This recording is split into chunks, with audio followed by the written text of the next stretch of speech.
Valenciennes 8e face au Havre 14e. Si pour Valenciennes le maintien est assuré depuis quelques semaines, pour le Havre, à force de ne pas gagner, 4 nuls et 3 défaites, la marge sur la zone rouge s'est considérablement réduite et il n'y a plus que 3 points d'avance sur Caen, le barragiste.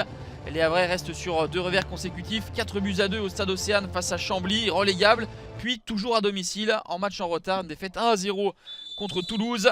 Dynamique qui n'est pas au mieux pour le HAC qui va essayer de capitaliser face à Valenciennes. Relâché, qui fait jouer les jeunes pour préparer la saison prochaine, à l'image de son succès lors de la dernière journée, 3-1 face à Nancy, et le doublé d'Aymen Boutouatou, le jeune milieu de 20 ans. Ça commence plutôt bien pour les hommes de Paul Le Guen qui vont obtenir un penalty dès la 6e minute de jeu. C'est Romain Basque qui va se présenter devant Hillel Konaté et prendre le gardien valenciennois à contre-pied. Deuxième but de la saison pour Romain Basque. Et le Havre qui veut se mettre à l'abri repart de l'avant et tire les lignes et combine dans les petits espaces. Ça fonctionne encore pour les Havrais avec Jamal Thiaré qui est le plus prompt que son vis-à-vis pour pousser la balle au fond des filets. Ça fait 2-0 pour le HAC dès la 10e minute de jeu.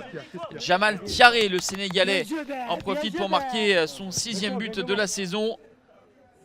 Ça démarre très fort pour la formation de Paul Le Guen, avec Cornet qui a fait la différence et qui trouve Jamal Thiaré.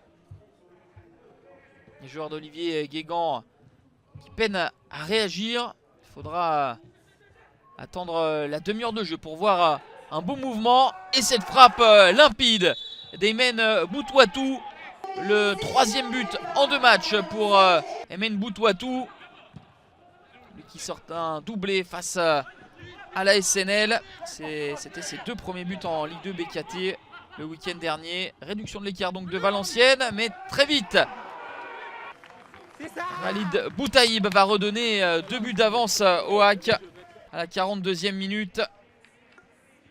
Deuxième but pour le Marocain de 34 ans, toujours aussi précieux dans la surface de réparation et décisif, l'ancien du Gazélec et de Zamalek. 3-1 pour le Havre à la pause. Les Havrais qui n'ont remporté qu'un seul de leurs 11 derniers matchs ont un besoin crucial de prendre des points, mais Valenciennes va une nouvelle fois offrir du répondant dans ce début de deuxième période et obtenir un penalty à la 52e minute. Le spécialiste côté VA en la matière, c'est Geoffrey Cuffot face à Mathieu Gorgelin.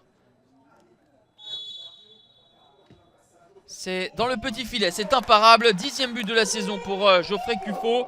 Et voilà Valenciennes qui revient à 3-2. Mais cette partie est complètement débridée, de nombreux espaces de part et d'autre.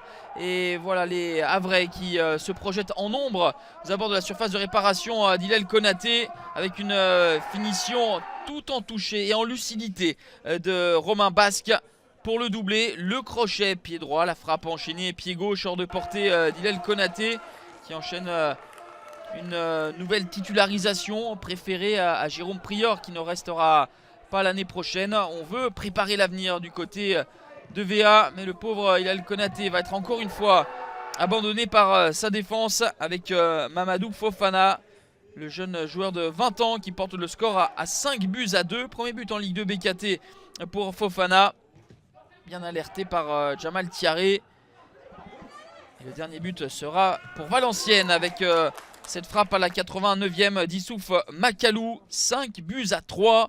Premier but en Ligue 2 BKT pour lui aussi, l'Ivoirien de 22 ans, Issouf Makalou. Rencontre extrêmement prolifique, 8 buts inscrits, 5-3 pour le Havre qui signe une victoire synonyme de maintien.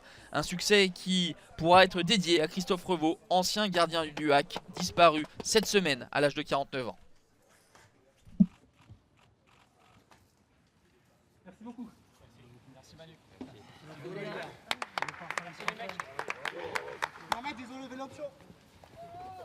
Qu'est-ce qu'il a fait là chez moi? Fini.